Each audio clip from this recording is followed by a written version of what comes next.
വളരെ സന്തോഷകരമായ ഒരു നല്ല ദിവസമാണ് ഇന്ന്.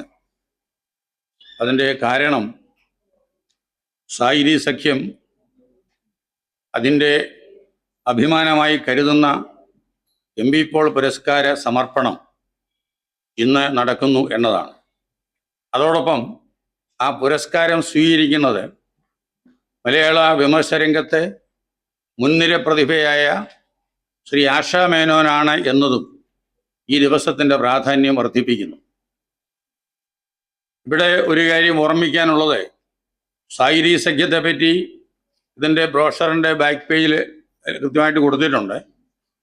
അതിൽ സൂചിപ്പിച്ചിരിക്കുന്ന ഒരു കാര്യം 1997 ഈ എം.ബി. പോൾ അവാർഡ് സമർപ്പിക്കുന്ന ആ ഒരു സംവിധാനം നിലവിൽ വരുന്നത്. എം.ബി. പോളിൻ്റെ പേരിൽ എന്താണ് അവാർഡ് സമർപ്പിക്കുന്നതിൻ്റെ കാരണം എന്ന് ചോദിച്ചാൽ അതിന് ഉത്തരവുണ്ട്. കാരണം ഇതിൻ്റെ സ്ഥാപകൻ എം.ബി. പോളാണ്.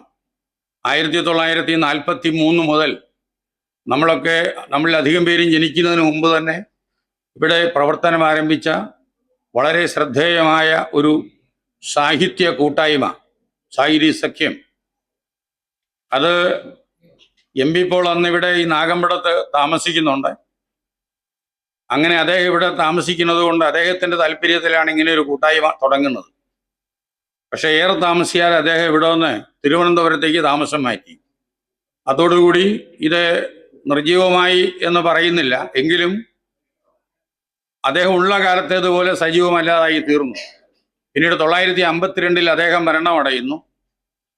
പിന്നെ സ്വാഭാവികമായും ഈ പ്രസ്ഥാനമൊന്ന് നിർജീവമാകുന്നു. വീണ്ടും അത് സജീവമാകുന്നത് ഉറൂവ് മലയാള മനോരമയുടെ ആഴ്ചപ്പതിപ്പിൻ്റെയും ഭാഷാഭൂഷണിയുടെയും പത്രാധിപരായി കോട്ടയത്ത് വരുമ്പോഴാണ്. അന്ന് DC കിഴക്കേമുറി പ്രത്യേക താല്പര്യമെടുത്ത് ഉറൂവിനെ പ്രസിഡൻ്റാക്കിയും DC തന്നെ സെക്രട്ടറിയായും ഈ സായിരി സഖ്യം കുറേ വർഷങ്ങളിലേക്ക് സജീവമായി നടന്നു. പക്ഷേ ഉറൂവും ഏറെ വർഷങ്ങൾക്ക് ഉള്ളിലല്ലാതെ തന്നെ മരണമടയുന്നു. ഉറൂവിൻ്റെ മരണശേഷം അദ്ദേഹം വഹിച്ചിരുന്ന മനോരമയിലെ സ്ഥാനത്തേക്ക് വരുന്നത് ഡോക്ടർ K.M. തരകനാണ്.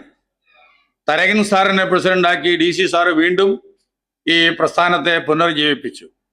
അങ്ങനെ അതിങ്ങനെ മുന്നോട്ട് നടന്നു പോകുന്നു. പിന്നെ 99 DC കിഴക്കേമുറി അന്തരിക്കുന്നു. അതോടെ അതിൻ്റെ ആ തലപ്പൊക്കമുള്ള നേതാക്കന്മാരെ സായിരി സഖ്യത്തെ നയിക്കാനില്ലാതായി. പിന്നെ കുറെ കാലത്തിന് ശേഷം ഇങ്ങനെയൊരു പ്രസ്ഥാനം ഇവിടെ ഉണ്ടായിരുന്നല്ലോ, അത് ഇല്ലാതാവരുത് എന്നുള്ള ആഗ്രഹത്തിൽ ഞാനും എൻ്റെ കുറച്ച് സുഹൃത്തുക്കളും കൂടി ചേർന്ന് ഈ പ്രസ്ഥാനത്തെ പുനർജീവിപ്പിക്കുകയാണ് ചെയ്തത്. അതാണ് ഇപ്പോൾ ഇങ്ങനെ കടന്ന് കോവിഡ് കാലത്തെ ആ മാന്ദ്യവുമൊക്കെ പിന്നിട്ട് ഇപ്പോൾ ഇങ്ങനെ സജീവമായി ഇവിടെ നടന്നുകൊണ്ടിരിക്കുന്നത്. അപ്പം ഈ സായിരി സഖ്യം അതിൻ്റെ എം.ബി. പോൾ അവാർഡുകൾ കൊടുത്തത് അത് വലിയ തുകയുള്ള ഒരു അവാർഡൊന്നുമല്ല. പക്ഷെ എം.ബി. പോളിൻ്റെ പേരിലാണ് എന്നതാണ് അതിൻ്റെ ഒരു മഹത്വം. ആദ്യത്തെ അവാർഡ് കൊടുത്തത് ഇത് ആവർത്തന ക്രമത്തിൽ ചെറുകഥ, നോവൽ, വിമർശനം, ഇങ്ങനെയാണ് ഇത് കൊടുക്കുന്നത്. ഒരു വർഷം ചെറുകഥയ്ക്ക് കൊടുക്കുന്നു, അടുത്ത വർഷം നോവലിന് കൊടുക്കുന്നു, പിന്നെ വിമർശനത്തിന് കൊടുക്കുന്നു. അപ്പം ആദ്യം ഈ അവാർഡ് കൊടുത്തത് T. പത്മനാഭനാണ്. അത് 3000 രൂപയെ അവാർഡ് തുകയുള്ളൂ. അപ്പം DC പത്മനാഭനെ വിളിച്ചിട്ട് പറഞ്ഞു, പപ്പ ഇങ്ങനൊരു അവാർഡുണ്ട് ഞങ്ങൾക്ക്, പക്ഷേ കാശ് ഇത്രയേ ഉള്ളൂ കേട്ടോ, വന്ന് സ്വീകരിക്കാമോ എന്ന് ചോദിച്ചപ്പോൾ അതിനെന്താ DC, ഒരു തുകയും ഇല്ലെങ്കിലും ഞാൻ വരും, പോൾ സാറിൻ്റെ പേരിലുള്ള അവാർഡല്ലേ, അത് തന്നെയാണ് ഏറ്റവും വലിയ ബഹുമതി എന്ന് പറഞ്ഞ് അദ്ദേഹം കണ്ണൂരിൽ നിന്ന് അന്ന് വളരെ കഷ്ടപ്പെട്ട് സ്വയം യാത്ര ചെയ്ത് ഇവിടെ വന്ന് അവാർഡ് സ്വീകരിച്ചത് ഞാൻ ഇപ്പോഴും ഓർമ്മിക്കുന്നു. രണ്ടാമത് നോവലിനാണ് അവാർഡ് കൊടുത്തത്. ആ അവാർഡ് കൊടുത്തത് O.V. വിജയനായിരുന്നു. അപ്പോൾ O.V. വിജയൻ അന്ന് ബെസേലിയസ് കോളേജിൻ്റെ ഓഡിറ്റോറിയത്തിൽ വെച്ചാണ് അവാർഡ് സമ്മാനിച്ചത്. അവാർഡ് കൊടുത്തത് പൊൻകുന്നമർക്കിയായിരുന്നു. മൂന്നാമത്തെ അവാർഡ് വിമർശനത്തിനാണ് വരേണ്ടത്. അത് പിറ്റേ വർഷം S. ഗുപ്തൻ നായർക്കാണ് കൊടുത്തത്. അപ്പം ഇങ്ങനെ ഈ T. Padmanabhan, O.V. Vijayan, S. Guptan നായരെ ഇങ്ങനെയുള്ള ഈ ഒന്നാം കിടക്കാർക്ക് മാത്രം സമ്മാനിച്ച അവാർഡാണ് ഈ എം.ബി. Paul award. അതിൻ്റെ ആ ഒരു പാരമ്പര്യം നിലനിർത്തിക്കൊണ്ട് തന്നെ വേണം ഇനിയും ഇത് സമർപ്പിക്കപ്പെടാനെന്ന് ഞങ്ങൾക്ക് ആഗ്രഹമുണ്ട്. അങ്ങനെയാണ് ഈ വർഷത്തെ അവാർഡ് മേനോൻ സാറിന് കൊടുക്കാം എന്ന് തീരുമാനമെടുക്കുന്നത്. അതിന് പിന്നിൽ വേറൊരു കാരണം കൂടിയുണ്ട്. സാഹിത്യ സഖ്യത്തിലെ സജീവ അംഗമാണ് സ്റ്റേറ്റ് ബാങ്ക് ഓഫ് ട്രാവൻകൂറിൽ നിന്ന് ഓഫീസറായി റിട്ടയർ ചെയ്ത ശ്രീമതി വി ഗീത. ഗീത കവിയാണ്, വിമർശകയാണ്. അപ്പോൾ ഗീത തയ്യാറാക്കിയ ഒരു പഠനം വൃശ്ചികപ്പൊരുൾ എന്ന, നിങ്ങളിൽ പലരും അത് കണ്ടിട്ടുണ്ടാകാം, പക്ഷേ വായിച്ച് മനസ്സിലാക്കിയിട്ടുണ്ടാകുമെന്നൊന്നും ആർക്കും അഹങ്കാരം കൊള്ളാൻ അത്ര എളുപ്പമല്ല എന്നാണ് എനിക്ക് തോന്നുന്നത്. ഈ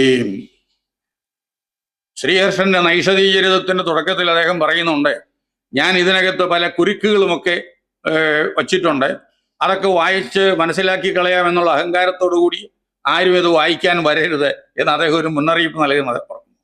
എന്ന് പറഞ്ഞതുപോലെ ആശാമേനോന്റെ നിരൂപണങ്ങൾ വായിച്ച് അങ്ങ് എളുപ്പത്തിൽ മനസ്സിലാക്കി കളയാമെന്ന് കരുതി അതാരും വായിക്കാനുള്ള ഒരു അഹങ്കാരമൊന്നും ഉൾക്കൊള്ളരുത്. അതൊരു കാര്യം. പക്ഷെ അങ്ങനെയുള്ള മുന്നറിയിപ്പ് ഉണ്ടായിരുന്നിട്ടും വളരെ വിനയപൂർവ്വം ഞങ്ങളുടെ ഈ ഗീതാ മാഡം ഇദ്ദേഹത്തിൻ്റെ കൃതികളെല്ലാം നിർബന്ധപൂർവ്വം ഇരുന്ന് പഠിച്ച് അതിനെപ്പറ്റി ഇങ്ങനെ വൃശ്ചിക പൊരുൾ എന്ന് പേരുള്ള ഒരു പുസ്തകം, ആ പേരിനുകൊണ്ട് ഒരു ആശാമേനോൻ ടച്ച് എന്നുള്ളത് നിങ്ങൾക്ക് മനസ്സിലാക്കാവുന്നതേ ഉള്ളൂ. അപ്പം അങ്ങനെയുള്ള ആ ഒരു സമാഹാരം, അത് ഞങ്ങളിങ്ങനെ സുഹൃത്തുക്കൾ ചർച്ച ചെയ്തപ്പോൾ ഗീതയുടെ ഈ പുസ്തകത്തെ പറ്റി ഒരു ചർച്ച വയ്ക്കണമല്ലോ. അപ്പം അങ്ങനെ ഒരു ചർച്ച വയ്ക്കാം എന്ന് തീരുമാനം. അങ്ങനെ ഒരു രീതിയുണ്ട് ഞങ്ങൾക്ക്. സാഹിത്യ സഖ്യത്തിലെ അംഗങ്ങൾ എഴുതുന്ന പുസ്തകങ്ങളെ പറ്റി ഞങ്ങൾ ഇടയ്ക്കിടയ്ക്ക് ചർച്ചകൾ നടത്തും. അംഗങ്ങൾക്ക് അവാർഡ് കിട്ടുമ്പോൾ ഞങ്ങൾ അവരെ ആദരിക്കും. ഇങ്ങനെയൊക്കെയുള്ള ഈ കുസൃതിത്തരങ്ങളൊക്കെ ഞങ്ങൾക്കുണ്ട്. അപ്പം അങ്ങനെ ചർച്ച വയ്ക്കാം എന്ന് പറഞ്ഞപ്പോൾ ഗീത അക്കാര്യം ആശാമേനോനോട് പറഞ്ഞപ്പോൾ അദ്ദേഹത്തിന് വളരെ സന്തോഷം. ഞാനും കൂടി വരാം എന്ന് അദ്ദേഹം പറഞ്ഞു. ഓ, അപ്പം അത് വലിയ കാര്യമായല്ലോ എന്ന് ഞങ്ങൾ കരുതി. അപ്പം അങ്ങനെ എന്ന് വെക്കണം എന്നുള്ളതിനെ പറ്റിയൊക്കെ ആലോചിച്ച് അങ്ങനെ ഇരിക്കെ ഞങ്ങൾക്കിടയിൽ ഒരു ചർച്ച വന്നു, നമ്മുടെ പഴയ അവാർഡ് ഒന്ന് പുനഃസ്ഥാപിക്കാം. അതുകൊണ്ട് ഈ വർഷം നമുക്ക് വിമർശനത്തിന് അവാർഡ് കൊടുക്കാം. മേനോൻ സാറ് വരുന്നുണ്ടല്ലോ, അദ്ദേഹത്തിന് തന്നെ ഈ വർഷത്തെ അവാർഡ് കൊടുക്കണം എന്ന് തീരുമാനിക്കുക ചെയ്തത്. അവാർഡ് തുകയും ഞങ്ങളൊരല്പം, ഞങ്ങളൊരു ശേഷി അനുസരിച്ച് ഈ അണ്ണാൻ കുഞ്ഞും തന്നാലായിരെന്നുള്ള പഴമൊഴി സാർത്ഥകമാക്കുമാറ് ഞങ്ങളൊരു ശേഷി അനുസരിച്ച് അല്പം കൂടി വർദ്ധിപ്പിച്ചു. അതൊരു 10,000 ആയിട്ട് എന്നാണ്. ആ അവാർഡ് തുകയും ഇന്ന് ഞങ്ങൾ സമ്മാനിക്കുന്നുണ്ട്. അപ്പം ഇവിടെ ഈ ഒരു പശ്ചാത്തലം ഞാനൊന്ന് സൂചിപ്പിച്ചു എന്നേ ഉള്ളൂ. ആശാമേനോനെ ഒരുപക്ഷെ നിങ്ങളിൽ ധാരാളം പേര് ഞാൻ മുമ്പ് പറഞ്ഞ പോലെ വ്യാപകമായിട്ട് വായിച്ചിട്ടുണ്ടാകാൻ ഇടയില്ല. കാരണം അതൊരു ഒരു വലിയ ചലഞ്ചാണ് അദ്ദേഹത്തിൻ്റെ പുസ്തകങ്ങൾ വായിക്കുക. പുതിയ പുരുഷാർത്ഥങ്ങൾ ഇറങ്ങിയ കാലം മുതൽ പിന്നീട് കലിയുഗാരണ്യങ്ങൾ വന്നപ്പോഴും പരിവ്രാജകന്റെ മൊഴി വന്നപ്പോഴും ഒക്കെ എടുത്ത് വായിച്ച് ഞാൻ വളരെയേറെ കഷ്ടപ്പെട്ട ഒരാളാണ്. അന്നേ കുറച്ചുകൂടെ പ്രായം കുറവായിരുന്നത് കൊണ്ടായിരിക്കാം മനസ്സിലാക്കാൻ കുറച്ചുകൂടെ ബുദ്ധിമുട്ടുണ്ടായിരുന്നു.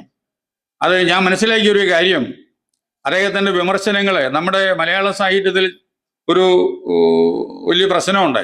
സായിപ്പ് എന്തെങ്കിലും എവിടെയെങ്കിലും ഒന്ന് പറഞ്ഞാൽ ഉടനെ അത് പൊക്കിപ്പിടിച്ച് കൊണ്ടുവന്ന് ഇവിടെ അത് വിശദീകരിച്ച് എഴുതിയിട്ട് ഇതാണ് ഏറ്റവും പുതിയ സിദ്ധാന്തം എന്ന് പറയുകയും ഇതിനപ്പുറത്ത് വേറെ സിദ്ധാന്തങ്ങളില്ല എന്ന് ശാഠ്യം പിടിക്കുകയും ഒക്കെ ചെയ്യുന്ന ഒരു രീതി.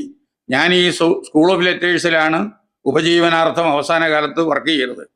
അപ്പോൾ ആ കാലഘട്ടത്തിൽ അവിടെയും ഉണ്ട് ഇത്തരം ചില അതിപ്രസരങ്ങൾ. എന്താണ് ഇതേപ്പറ്റി എന്ന് ചോദിച്ചാൽ അവർക്ക് അറിഞ്ഞുകൂടാ. പക്ഷെ അതുകൊണ്ട് ഞാൻ പലപ്പോഴും പരിഹസിക്കുമായിരുന്നു. ഇംഗ്ലീഷിൽ കിട്ടിയത് മലയാളത്തിൽ മനസ്സിലാകാത്ത മലയാളത്തിൽ പരിഭാഷ ചെയ്ത് അവതരിപ്പിക്കുന്നതാണ് ആധുനിക നിരൂപണം എന്നിങ്ങനെ ഒരു തമാശ പറയുമായിരുന്നു. അതെന്തോ ആവട്ടെ, അതങ്ങനെയല്ല. ആശാമേനോന്റെ പുസ്തകങ്ങൾ വായിച്ചപ്പോൾ അദ്ദേഹത്തിൻ്റെ ദൃഷ്ടി പടിഞ്ഞാട്ടല്ല അധികവും തിരിയുന്നത്, മറിച്ച് കിഴക്കോട്ട് തന്നെയാണ്. തൻ്റെ ഒരു പാരമ്പര്യത്തിലേക്ക് തന്നെയാണ്. ഭാരതീയ ദർശനത്തിൻ്റെ പ്രത്യേകിച്ചും ഉപനിഷത്തുകളുടെയും വേദങ്ങളുടെയും ദർശനങ്ങളുടെയും ഒക്കെ പശ്ചാത്തലത്തിൽ വെച്ചാണ് അദ്ദേഹം സാഹിത്യകൃതികളെ അപഗ്രഥിക്കുന്നത്. അപ്പം അങ്ങനെ ഒരു ദാർശനികമായ പശ്ചാത്തലത്തിൽ വെച്ച്